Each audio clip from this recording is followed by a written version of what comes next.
Hello, welcome to The Laughter Effect, the podcast series in which we explore and celebrate the relationship with comedy and laughter of a special guest. Said special guest today is Sir Ian Rankin. Thank you very much for joining us, Ian. Double barrel question, very difficult. How are you and where are you? I am jet lagged to the max. I, I was in Japan for 3 weeks on holiday, and I got back about 3 days ago. But it takes these days in my dotage, it takes me 5 days to get over jet lag. So I'm a little bit tired, and I'm in my office in Edinburgh. so doing an interview about something you've never really done an interview about before is great timing, which is all about Yeah, comedy. It's all about timing. So absolutely. absolutely. We'll go back to as we always do, start at the very, very beginning. In the Rankin household, when you were a child, I often listen to Giles Brandreth does a podcast where his first question is always, "What's your earliest memory?" Mine is, who were the first people? Who were the first person to make you laugh that you remember? Well, it would have been my dad. He was just a naturally funny guy with a sense of the ridiculous, kind of impish, kind of childlike, daft comedy that he liked, and he would tell stories about his time in the war that were obviously massively embellished. You know, the guy who had a glass eye and would leave it in his pint when he went to the toilet so that no one would drink his pint. It was that kind of stuff, you know. Dad humour. Yeah. So there was him. And the first comedy I remember kind of listening to, we had TV, so we Yeah. had all the usual 1960s comedy shows were on all the time. Some of them I didn't get, some of them I did, but I was subjected to all of them because my parents watched them all. But my sister was a fan of a band called the Corries. Corries was a two-piece Scottish folk band, but coming from the folk circuit meant they were also very gifted comedians. Yeah. And Ronnie Brown, who was one of the two, he would tell jokes in between the songs. And she had an album called Corries Live. And there were 6 or 7 little comedy skits on that album. And that's, those are the first kind of real, I don't know, that was when I said, oh, so comedy exists as a live thing. Yeah. Yeah. And what books were you reading? Any comic novelists at the time? Because I think we'll get onto this, but your first novel was a black comedy.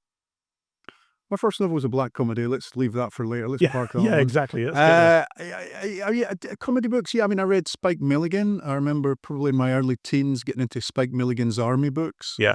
And I thought they were hilarious. And I went on from that to Puckoon. My mum had persuaded me when I was very young. She said the funniest book she'd ever read, it embarrassed her. She was laughing so much on a train journey, was Three Men in a Boat by Yeah. Jerome K. Jerome. Yeah.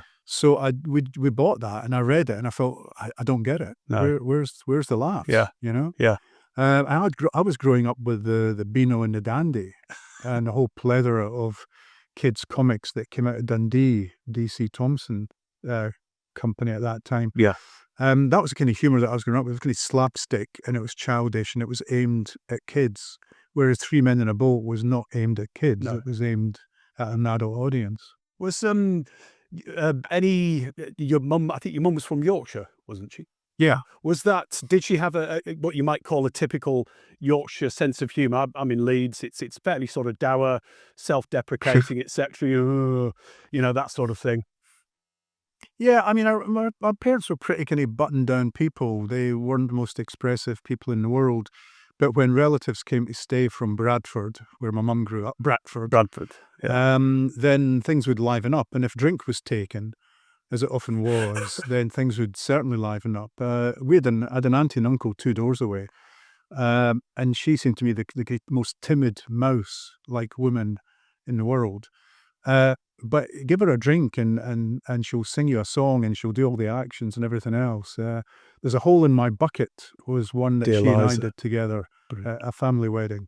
And that, brought the house down. Yeah. Whereas when my sister was married, I got up and sang The Boxer by Simon and Garfunkel, which didn't go down quite so well. What about school? Were there any class clowns that you remember? There's always a class clown, Yeah. We had a guy called Tojo, not his real name. His real name was William Burnett. I don't know how he got the name Tojo.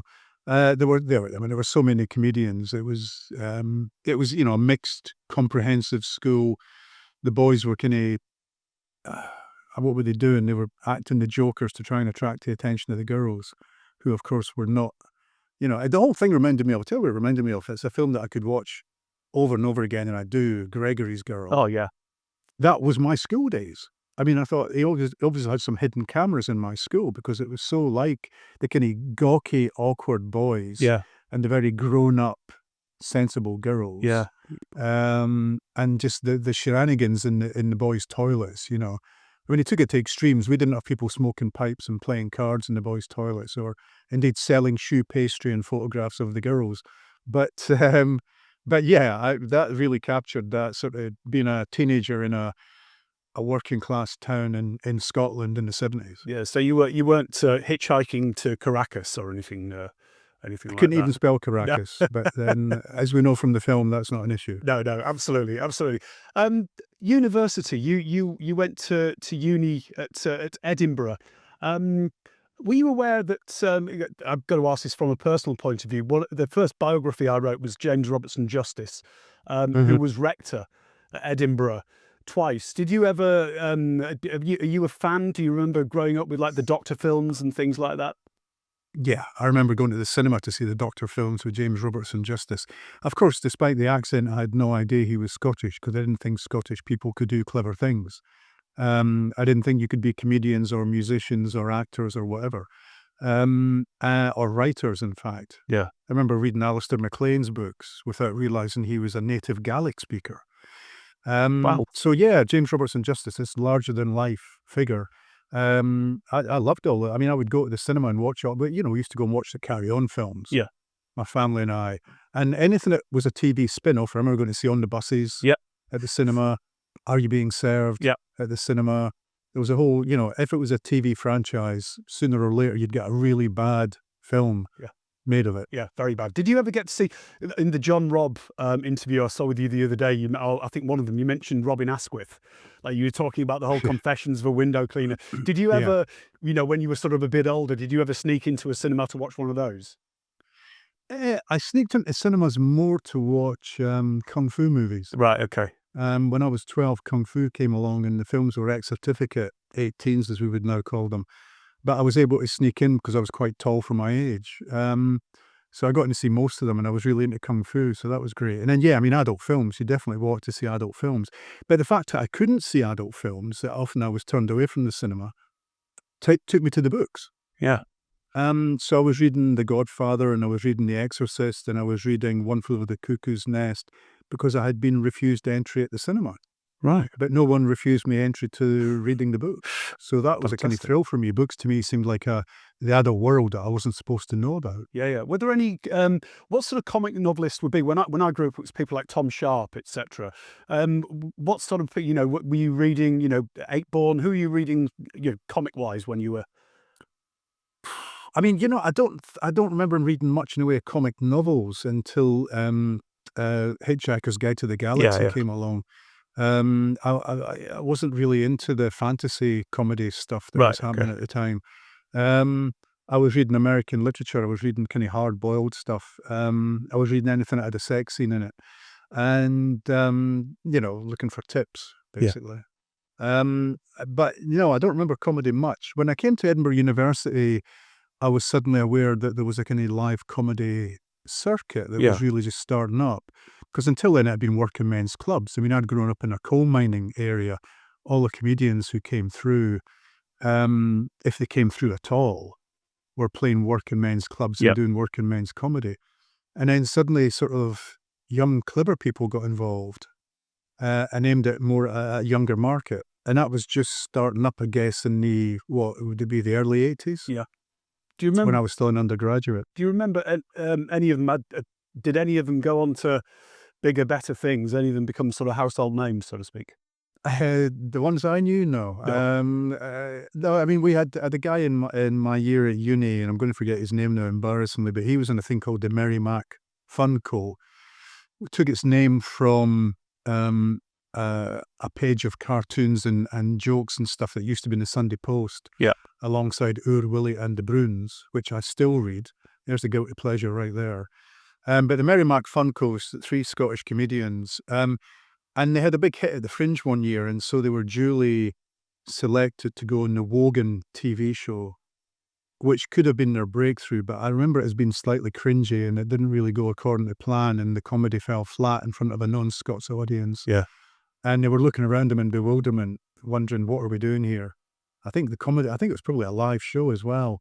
I just felt sorry for them. I really felt sorry for them. So did they go into bigger and better things? Not that I remember. They tried. They tried. They got their moment. I mean, they got their 15 minutes Yeah, of fame. yeah, I mean, yeah. we were amazed. These, students from our year at uni going on the Wogan show. Yeah. Come on. We were talking to Hugh Bonville yesterday, and he did theology. And we were talking about the humour, because it's not somewhere you would expect. And he was talking about all the different areas of these masters, these dons, etc., who had strange tics, etc., etc. And there was all sorts of humour within his course at university. What about you? What sort of characters were there in your course? I mean, I don't want to get in trouble with the legal fraternity, but there were some old fuddy-duddies. They'd been in the job for life. It was a sinecure. They were just going through the motions. They were alcoholics. They were jaded. They were tired. Yeah. They were depressed. They were insane. I don't know. There was a whole panoply of physical tics and jerks, and people who looked like characters from Dickens. Yeah. Who were trying to teach us literature, and we just used to look around and slightly roll our eyes, thinking, "Is this why we came to uni?" Edinburgh Uni, I went there to do English literature, but because I wanted to do modern literature, and I'd gone along to an open day at the University of St Andrews, which would have been my local uni, Yeah. when I was 17, and said, "What modern literature would I study if I came to this establishment?" And the lecturer was wearing a cape, which I'd never seen before. And he said, "Milton." And I went, "John Milton?" And he went, "Yeah." I went, "Bloody hell, I'm in the wrong place here, mate." So I went on to Edinburgh instead, which was slightly better, but I had to wait until third year, when I was, in third year of my undergraduate degree, to actually get my teeth into something that I actually liked. The important thing for me was what was happening peripherally. Yeah. It wasn't what was happening in the classroom. It was the fact that all these young people I was surrounded by all wanted to be creative, all wanted to be in the arts, and they were all doing it. Nobody was stopping them. It was, we were still living the legacy of punk. If you want to do something, get out there and give it a go. Yeah. Try and be a film director, try and be an actor, try and be a musician, try and be a writer. Yeah. And don't let anything stand in your way. So what drove you to write the first novel, the unpublished comic novel? How did you get there in the first place? I don't know. I mean, ideas just used to come to me, and I would sort of start without any idea where they would end up going, and I would just start writing for the sheer pleasure of writing. I'd always done it since I was a small kid. I tried to do strip cartoons, but I was no good at drawing. I tried to write song lyrics, but I wasn't musical. I wrote poems, but I wasn't much of a poet. And this novel just started with this ridiculous notion of a hotel in the Scottish Highlands, an American novelist based on Norman Mailer, who was kidnapped by the provisional wing of the Scottish National Party, and a boy with supernatural powers, and a schizophrenic librarian with one leg. And I just thought, I'm going to run with this. This is good. This will be the great Scottish novel. And it was, yes, you've rightly said, James, it was never published. Will it be one day? No. No. It now resides in the bowels of the National Library of Scotland, along with my archive. And that's the only place it exists. For years I'd lost it because I couldn't afford to photocopy it or anything. So there was just the typed manuscript. And I thought it had gone forever. And then my wife found it in an old chest of stuff that had moved with us over the years. So there it is. It sits in the National Library of Scotland for PhD students of the future to pore over. When it came to, I mean, you've been interviewed myriad times about your influences for Rebus, etc., and the darker side. There's humour in those. Rebus has a sense of humour. Any influences in particular? Where does the humour in Rebus? Where does his sense of humour come from?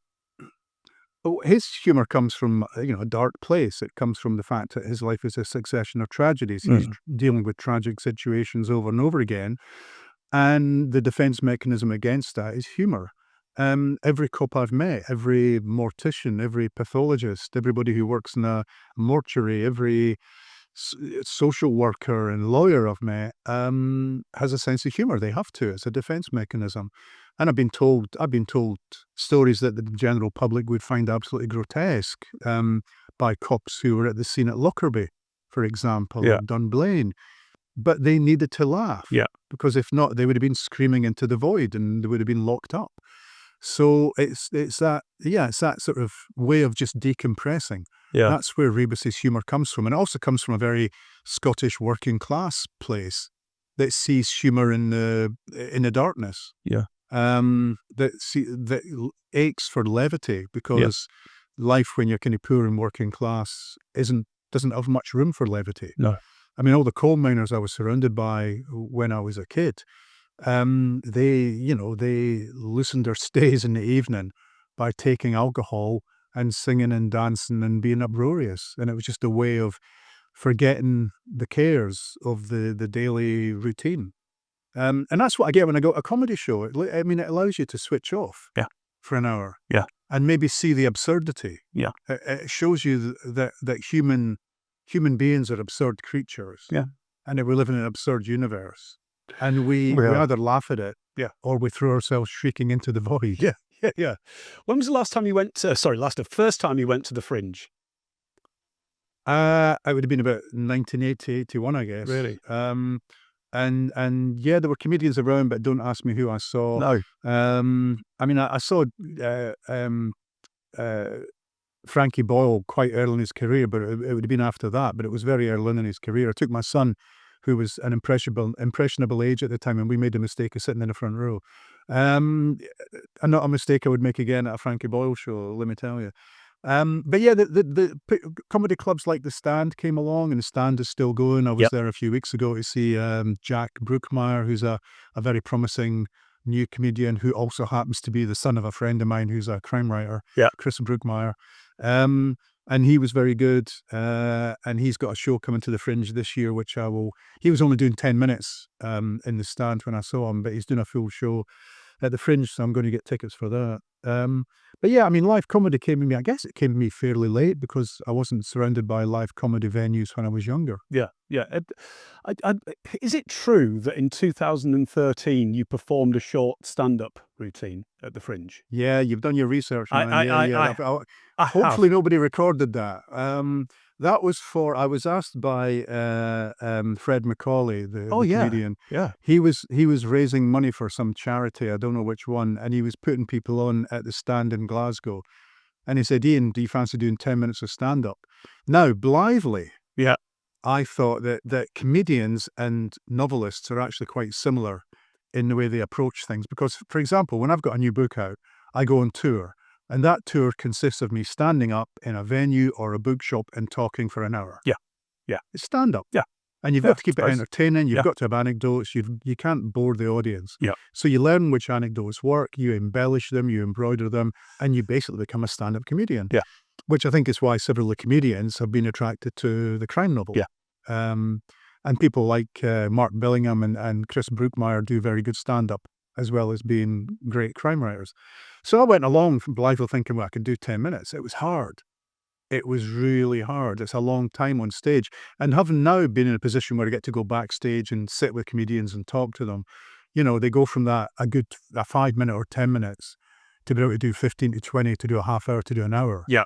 And I'm going, I just can't envisage being on stage for an hour or an hour and a half, as some comedians do, and just opening yourself up for that amount of time looking for laughs. Yeah. I think it must be the hardest job in the world, which is why so many comedians are serious people when they step off the stage. Yeah. To go back to the Fringe, my wife and I, for a while, when we had a big house in Edinburgh, used to put up comedians during the Fringe. So we gave them free bed and board. Well, bed anyway. Yeah. For the duration. So Robin Ince used to come pretty much every year. Yeah. And Mitch Benn came a few times. And of course, they're very quiet and thoughtful off stage. They're not performing all the time. It's like sitting down with me in a pub and saying, "Write me a story." Go on, write me a story. Yeah. You can't do it. It's Yeah. like you go up to a comedian and say, "Tell me a joke." That's not how it No. works. No, it's not. What sort of material was it? Observational? Your 10 minutes? Was it gag humor? Yeah, Um, it was all lifted from the stuff that I usually do when if I'm got a new audience and I'm doing a talk about a book. There's a few anecdotes that I will tell, usually about it's my life lessons on how to become a crime writer, and it all boils down to write about what you don't know and don't do any research. yeah, yeah. But there are anecdotes, there are kind of, tales that lead you to these situations. And that takes about 10, 15 minutes. Yeah. And at the end of it, you can say, so now you know, if you want to be a crime writer, don't do any research and write about what you don't know. Thank you very much. And leave a stage and just go and cry in the green room for a while. You said just then that a lot of comedians can be quite quiet and introspective, which is true. I know a few. Conversely, do you find that crime novelists are the opposite? They're quite sort of light-hearted and the opposite of comedians, perhaps. Yeah, a lot of the crime writers I know, they're very chatty, they're very gregarious. They've Yeah. had other careers before they've come to crime fiction. They're sociable, but it is a weird thing. I mean, the reason writers become writers is because they're loners. They're people who are introspective and like to sit in their room on their own Yeah. for hours and hours at a time, talking to their imaginary Yeah. friends. Yeah. That's something I've done since I was a kid. Yeah. And writing down adventures, having adventures in your head, and because you're not on any adventures in real life, so it's an escape from reality to write this stuff down and have these exciting adventures. But no, a lot of the writers I know are there. You'd definitely go for dinner with them. You'd have a laugh with them. Yeah. It's the people who write romantic fiction you've got to be careful of. They're the ones that are. I keep saying that, and I keep getting in trouble all the time with romantic fiction authors. Yeah, they never get any of their demons out on the page, so they're really, really uptight and they just want to kill everybody.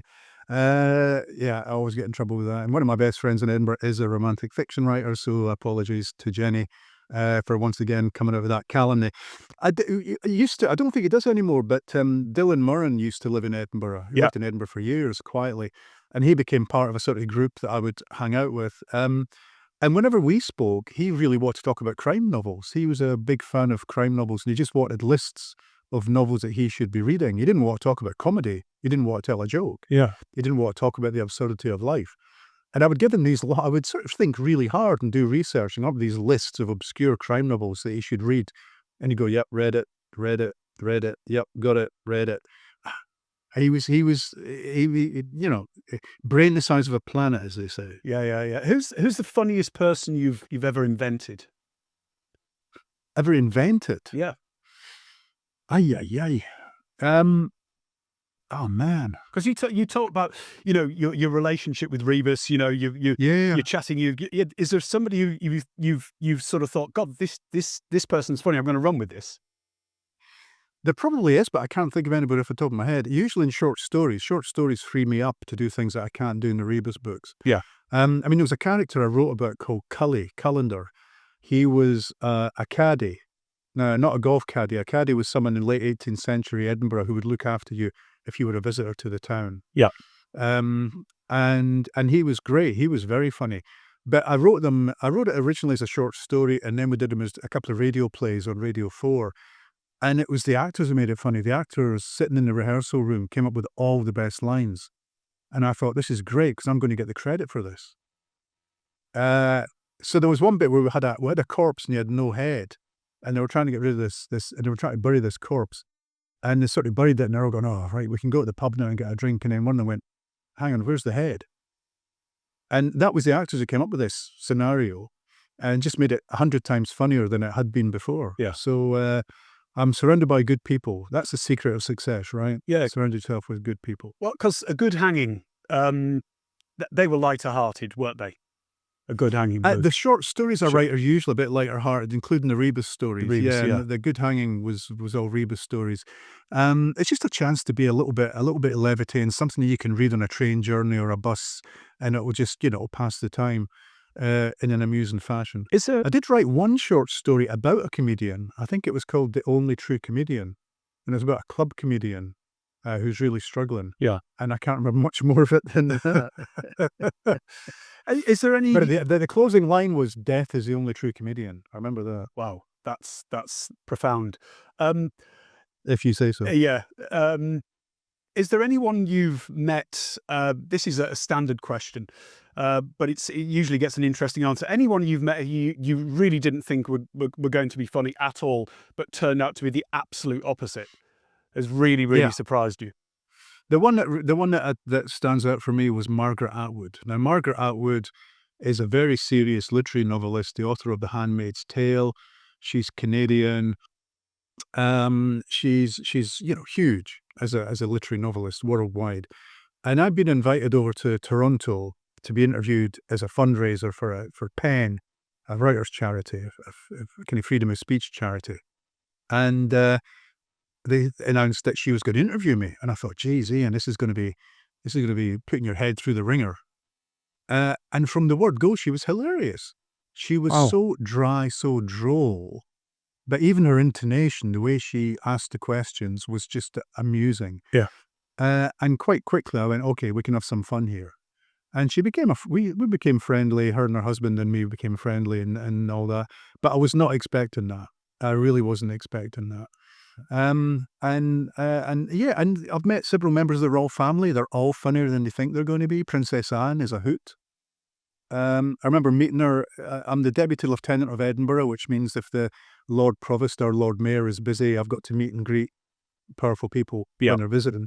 And I did Princess Anne. She was visiting the castle to meet the Margarets. The Margarets is a group of women who are given who have to look after the St Margaret's Chapel in Edinburgh Castle, and you have to be called Margaret to become part of this group. And she was meeting them all. There were 200 of them.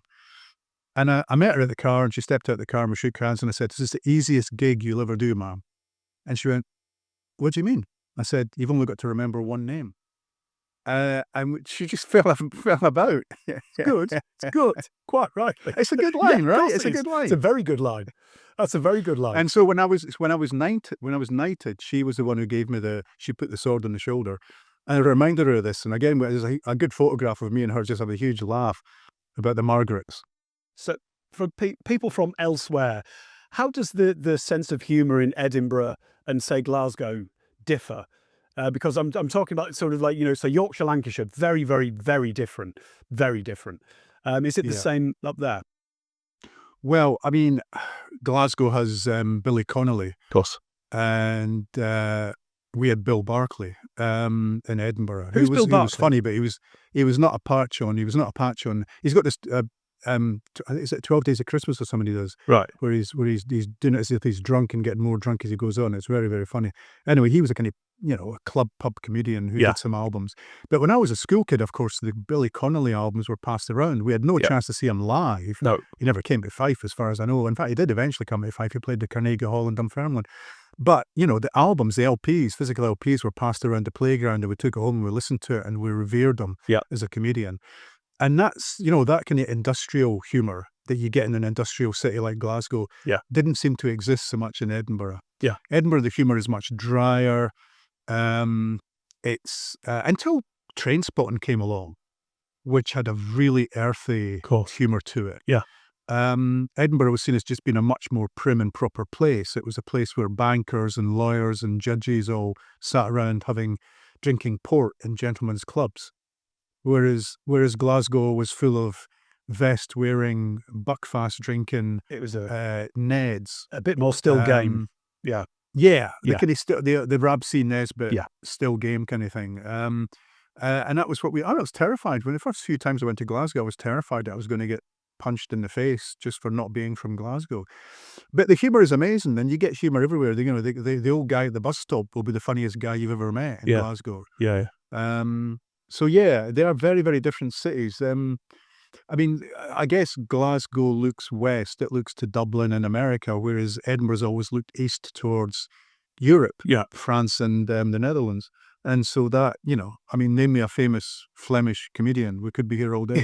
What about Fife? we- What about Fife? Does it have its own Does sense Fife of have humour? comedians? Oh, its own sense you of might humour. know better than me.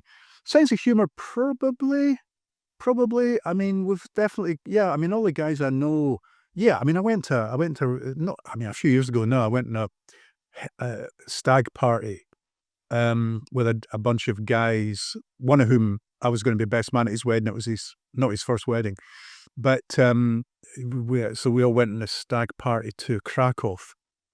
And I mean, I was going to say you could write novels about that. Whether they were publishable or not, I couldn't tell you, but it was one of the wildest weekends of my life. And you know, the highlight was not going to the concentration camp, although we did Yeah. go to Auschwitz. Yeah. But yeah, those guys are just funny guys to be around. Yeah. You know, I mean, one of them was called the tripod because he had an appendage. It was a certain length. One guy, his catchphrase was just a single word, boom. So So if you everything. said something you thought was uproariously funny and he didn't agree, he just stared at you and went, boom. And after a while, that just became the funniest thing I'd ever heard. Is there any genre of humor that you don't take to, that just turns you off? I mean, my dad was a big fan of Laurel and Hardy. When they were on TV, the old films, we used to watch them, and I didn't really get it. Yeah. Slapstick, I didn't really get. Pratfalls, I don't like. I mean, you know, I used to watch Some Mothers Do Have 'Em, Yeah. and I laughed. But now when I watch it, I just cringe. I Yeah. think, how could you, you know, what a painful life to have lived. Yeah. And to be that person in the real world would be absolutely exhausting and terrifying and saddening. Yeah. So yeah, and my son is like that. My son isn't a big one for the comedy of pain, I guess. But what does tie us together are things like The Thick of It and Black Books. In fact, my son learned to play the piano because he watched an episode of Black Books Because of Bill in Bailey. which Bill Bailey Wow. learned to play the piano. Fantastic. I can't think of a And better my reason. son thought that looks like fun. And I was able once at the Edinburgh Fringe to say to Bill Bailey, my son learned to play the piano because of your appearance on Black Books. Fantastic. And I think he was moved by that. I bet he was. Is Black Books your favourite sitcom, would you say? Or do you have Oh, it's definitely up there. I mean, I could watch it over and over again. The thick of it, when it first came out, I didn't really get. It took me until probably season 2 to start getting the thick of it. But I did really fall in love with that as well. Yeah. But yeah, Black Books, I just think the writing is great. The character is great. It's about books. Of course. Hello. Yeah. You know, and it's about a miserable guy running a bookshop. Yep. Love it. I wish I could be that miserable guy, shutting up shop so he can just be miserable on his own and drink himself into a stupor. It was clever and it was funny, and I would watch it. I could watch it again and again. Yeah. Is that your dream, to open a bookshop, not necessarily get drunk every day, but open a bookshop and just be miserable to people? You know what? A record shop, Oh yeah. a bar, Yeah. a bookshop. Why not all in three? one. Well, they do Yeah. it in Ireland and places, don't they? Oh yeah. Yeah. Oh, I've seen it in a few places. Yeah. That would be up there. But then, you know, then you've got all the that's the dream. But then I start thinking of the reality, and the reality would be a lot bleaker Yeah, it than would. the dream. It would. You know, accountants and dealing with the public. You know, I mean, all that kind of stuff. The things I don't have to do as a novelist. Yeah. Absolutely. I'm sorry. Do you have a favourite joke, by the way? I do have a favorite joke, and I probably can't tell it in polite company. Oh, okay. Fair enough. Yeah. I mean, you know, but it involves. Yeah. No, all right, I'll tell it. Let's see. Go on. You can always cut this out, right? Yeah. I mean, I didn't make this joke up. I forget it, but I told it to someone once at a charity dinner, and he laughed so loud, everybody had to look over at our table. And it's just basically, yeah, my granddad died in a concentration camp. He fell off the watchtower.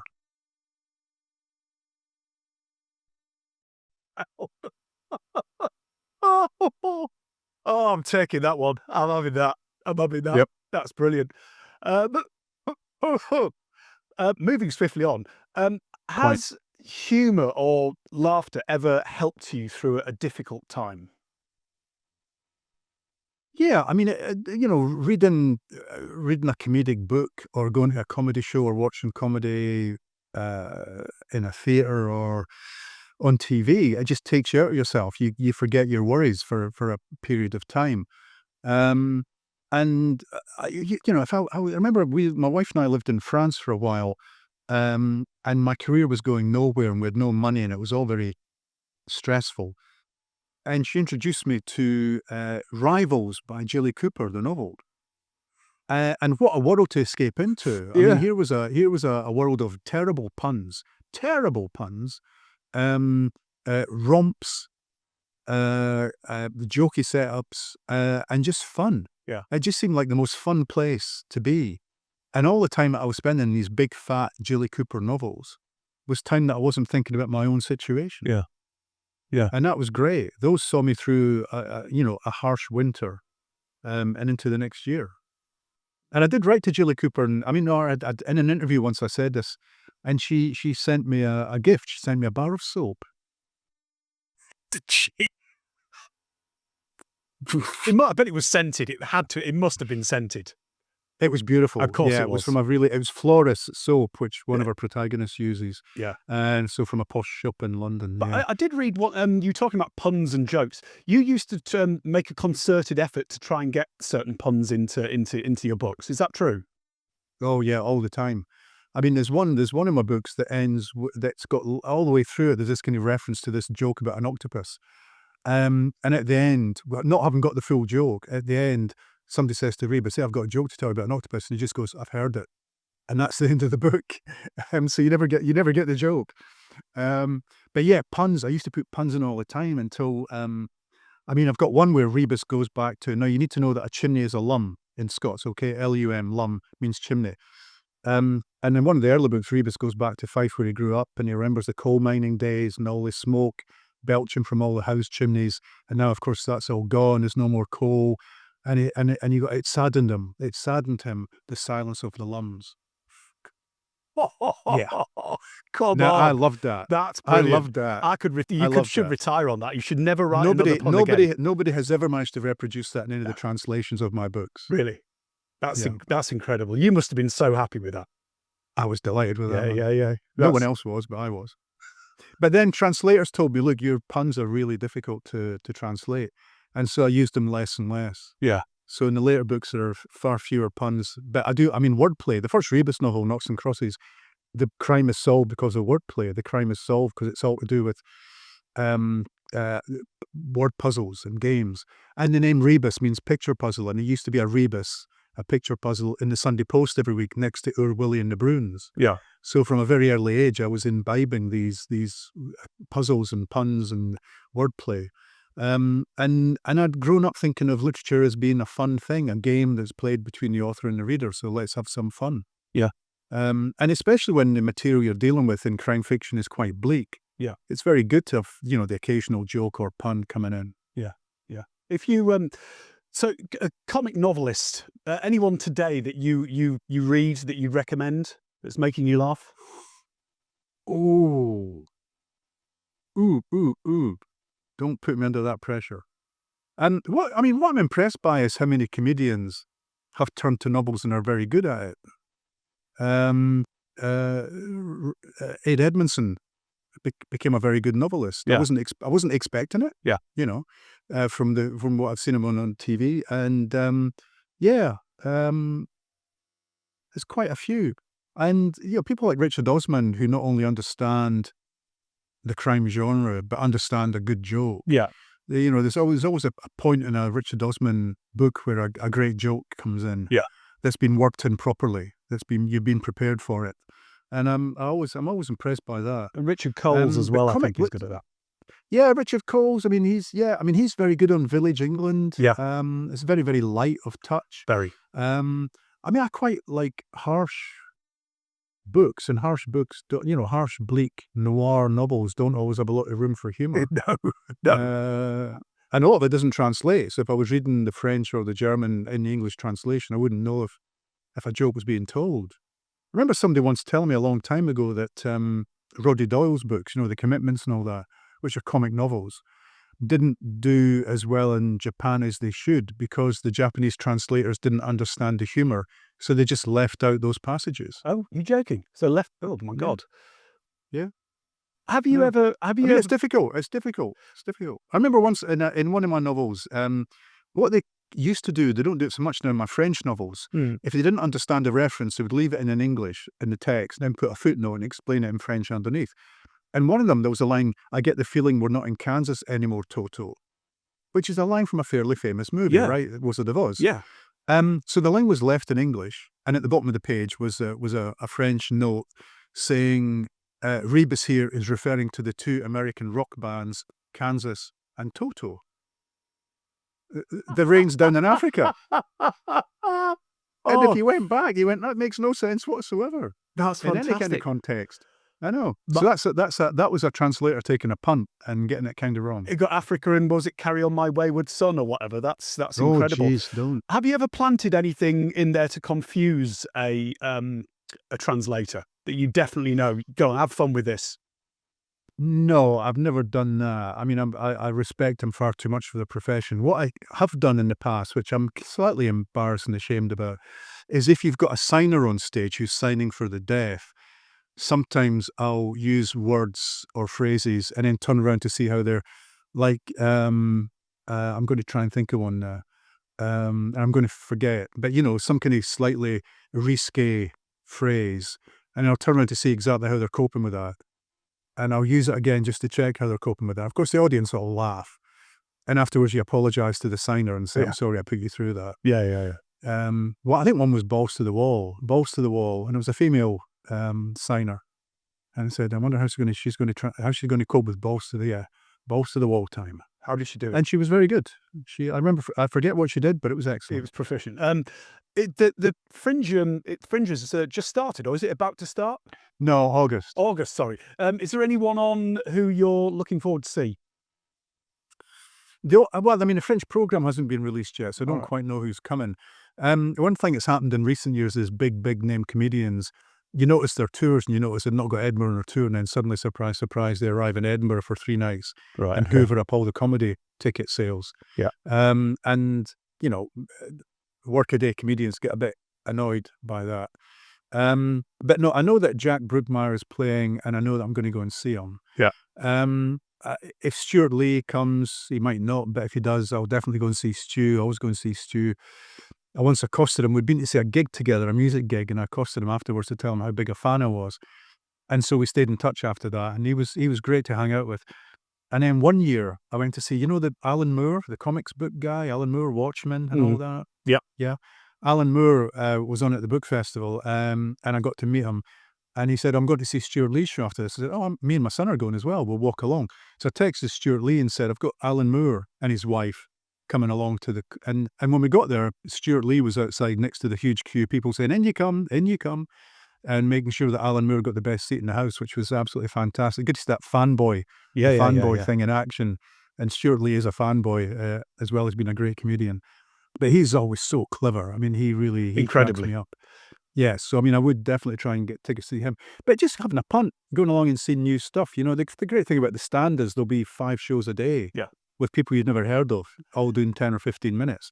And one of them might become your favourite new comedian. Do you find that with social media? We often talk about this, whereas there were hardly any when I was growing up. In the 80s, there weren't many comedy clubs, etc. Now you go on social media, there are comedy clubs popping up everywhere. Stand-up is the thing. It's the biggest genre of comedy there is. Are you picking that up much online? Are you watching a lot of different people? Yeah, I mean, it's how you then monetize that becomes a problem. Yeah. Because all these great funny people, especially during COVID, were on Twitter or whatever. They were on, Instagram or I don't know what, TikTok, no idea what that is. But they were doing this stuff for free, basically. Yeah. Or buy me a cup of coffee. Yeah. And that's great, and it's short form, and it's terrific. Very few of them so far have made the leap to be able to do an hour show. Yeah. It's just not how they work. Yeah. They work in 3 5-minute bursts. Yeah. And they work really well in 3 and 5-minute bursts. So I'm waiting to see. I mean, a few of them are coming to the Fringe. I'm forgetting their names now, and I'm not going to mention them by name anyway. But I might go along to 1 or 2 and just see if they are progressing nicely. Yeah. What's Stuart like in real? I've never met Stuart Lee. I've seen so many of his stand-up shows. Is he, like you were saying, is he like, say, Robin Ince, quite sort of introvert, or is he basically the same? Robin Ince is not an introvert. Oh, geez. He's Robin not? Ince Sorry, is I on thought he- 24/7. No, he's on 24/7. You know what I mean? Oh, he's Eric Morecambe, is he? He's constantly having on. breakfast in the kitchen with Robin Ince, I'm exhausted by the end of breakfast. Oh, really? Because his mind is going in so many different directions, Yeah, just like yeah. his show. Yeah. A 50-minute Robin Ince show takes 2.5 hours. If you don't say that to him, Yeah. it just keeps going. And it's just he's talking about philosophy, he's talking about geography, he's talking about this, he's talking about nuclear physics, he's ba ba bing, ba ba bing, ba ba bing. It's an extraordinary mind, Yeah. and I'm glad I'm not in it. Yeah. But he's different. Stuart Lee he's kind of chuckly. He's chuckling along, and he's talking about the absurdity of life, but mostly we're talking about music, Yeah. and comics. Yeah. Music and comics we'll talk about. Safe things to talk about because he's not read my books. I would doubt he's ever picked up one of my books in his life, so we're not going to talk about that. But in fact, I've not seen him for quite a few years now. Maybe he's just getting too big. Yeah. Too big to hang out with people like me, the little people. He doesn't hang out with the little people anymore. The sirs. Yeah, we're all standing at the stage door wanting to get our Yeah, CDs signed, and he's Yeah. just marching past us on his way to his huge car. Yeah, of course. His bicycle. Have you ever laughed? I was supposed to ask this earlier on. Have you ever laughed when you shouldn't have? That's kind of got you into trouble. Fairly recently, very recently, a school friend of mine died, shockingly. He was younger than me, and he had a heart attack. He was visiting London, going to record shops, and he dropped dead. And his funeral was in Glasgow, just outside Glasgow. And we marched in to the chapel to "Wish You Were Here," by Pink Floyd. And as the coffin was being, whatever was happening to it, it was a crematorium. We got the Doors, "Light My Fire," and I was sitting on the front row, and his wife was about 6 or 8 along from me, and I couldn't. My shoulders were going like this, and I looked across at her, and she was laughing as well. Thank God for that. And this was him and a friend had done this thing where they decided what songs were going to be played at their funeral, and he'd been opted "Light My Fire" by the Doors, and I just thought absolutely perfect. So when you say, you shouldn't have, maybe the people behind me thought, oh, that's outrageous that man is laughing at a funeral. Yeah. But it's what he would have wanted. Absolutely. We're towards the end now. I always ask, I sort of nick this off Desert Island Discs. So you're not going to a desert island, you're going to the moon. You've got to take one person who's going to make you laugh, but he's going to leave you alone occasionally. You're there together all the time. Or is it somebody the other day chose Kenny Everett because he likes his own taste, so he'd sort of piss off for a few hours, come and make you laugh, piss off. You can take a TV show, and you can take a record, a comedy record. We never talked about those. We talked about the Billy Connolly ones, but there were so many back in the sort of the 70s and 80s, weren't there? Yeah, there were. I mean, there was like Not the 9 Peter o'clock Cook and Dudley news. Moore. Derek and Clive. Yeah. I mean, Derek and Clive. I mean, the first one was amazing. The second one was a travesty, as far as I remember. Yeah. And the documentary they made of it was absolutely embarrassing. Yeah. But the first one was phenomenal. And I mean, again, that's one of these things that we just It was a played viral in the sense that, like Billy Connolly, kind just of. got passed around everywhere. You would sit around your mate's bedroom and go, "Oh my God, I can't believe they're using that language on a record." And neither could the record company, I don't think. So yeah, I loved all of that. Monty Python, Monty Python records. I remember buying a Monty Python LP once, and I took it home, and the inner sleeve, when you took the inner sleeve out of the outer sleeve, in huge black letters said, "You have just wasted £1.49." Oh, that's brilliant. That's so Absolutely Monty loved Python. that. Yeah. Absolutely loved that. Yeah. So yeah, I mean, I'll tell you what I got into fairly recently was Round the Horn, Kenneth Horn. I'm helping with a libretto on an opera about Kenneth Williams at the moment. I'm just with factual stuff and like that. But yeah, I mean, Round the Horn, because everybody used to talk about the Goons. I mean, I would happily take a recording of Round the Horn. Yeah. That would do me just fine. Favorite bit of Round the Horn, favorite characters. I mean, just all the double entendres they got away with. They just couldn't believe they were getting away with it. And that kind of Kenneth, the clipped speech. Yeah. That kind of, this guy's posh, so he can't possibly be saying this stuff. Yeah. To a BBC audience. But you're right. And he was just getting away. You remember that thing they did though? They did a live, reconstruction with actors. Yeah. Of a Round the Horn show. Yeah. And I remember that being on the telly, and I watched it on the telly, and I thought it was phenomenal. Yeah. Yeah. I wish I'd seen that in the flesh. It was. Because it was the Julian and Sandy characters, the two overtly gay characters, and obviously to get it past, it was written by Barry Cook and Marty Feldman, and the way they got it past all the the bods at the BBC was to chuck in stuff like Polari, and Yeah. all these innuendos went completely over their head. How they got Yeah, away with it. and then years later, Lou Reed did the same thing with Walk on the Wild Side, where he managed to get outrageous stuff past the BBC because they had no idea what giving head was at that time. Yeah, yeah. And suddenly you were able to hear stuff like that on daytime radio.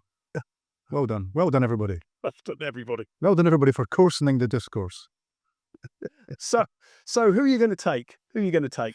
It I can mean, be famous or non-famous. I've got Stuart Lee in my head now. I mean, I might well take Stuart Lee. There's a mate of mine, John Ireland. He's always good for a laugh, and also he loves his music. So we could talk about music for a long time when we're not talking about comedy. Yeah, but as long as I can be left on my own for a while, that's the main thing. Yep. Yep. You don't be laughing all the time. Laughing all the time would no. be hellish. No, exactly. Hellish. Yeah. What is it? The old saying, when there's always biscuits in the tin, where's the fun in biscuits? There you There go. you go. There you go. TV show. For comedy, Yep. You can take a person, oh, a TV show. I'd probably take season 2 onwards of The Thick of It, maybe. Yeah. Good choice. Very good choice. Record. Which one of those Monty Pythons, or is it going to be Around the Horn? Well, I mean, yeah, Round the Horn would be great. I mean, I've not actually come across any recordings, so it'd be brilliant to get a nice vinyl recording of Round the Horn. Maybe Yeah. I should look into that. They're all out there. Yeah, and if not that, then the first Derek and Clive. First Derek and Clive. Yeah. Yeah, the first Yeah. one. And because of who you are, you can take a book. Rivals, Jilly Cooper. Of course. I reread it every few years, Do and you? it's still very, very funny. Yeah, It's yeah, still yeah. very, very funny. And it still makes me want to live for a short time in Rutland or Rutshire, she calls it, Yeah. Shire. where everybody's rutting all the time. Well, also, if you can take the soap as well. I think that's fair enough. You can take the soap. But Oh, nice. that's wonderful. I've enjoyed this. Ian Rankin, thank you very, very much indeed for joining us. Really appreciate it.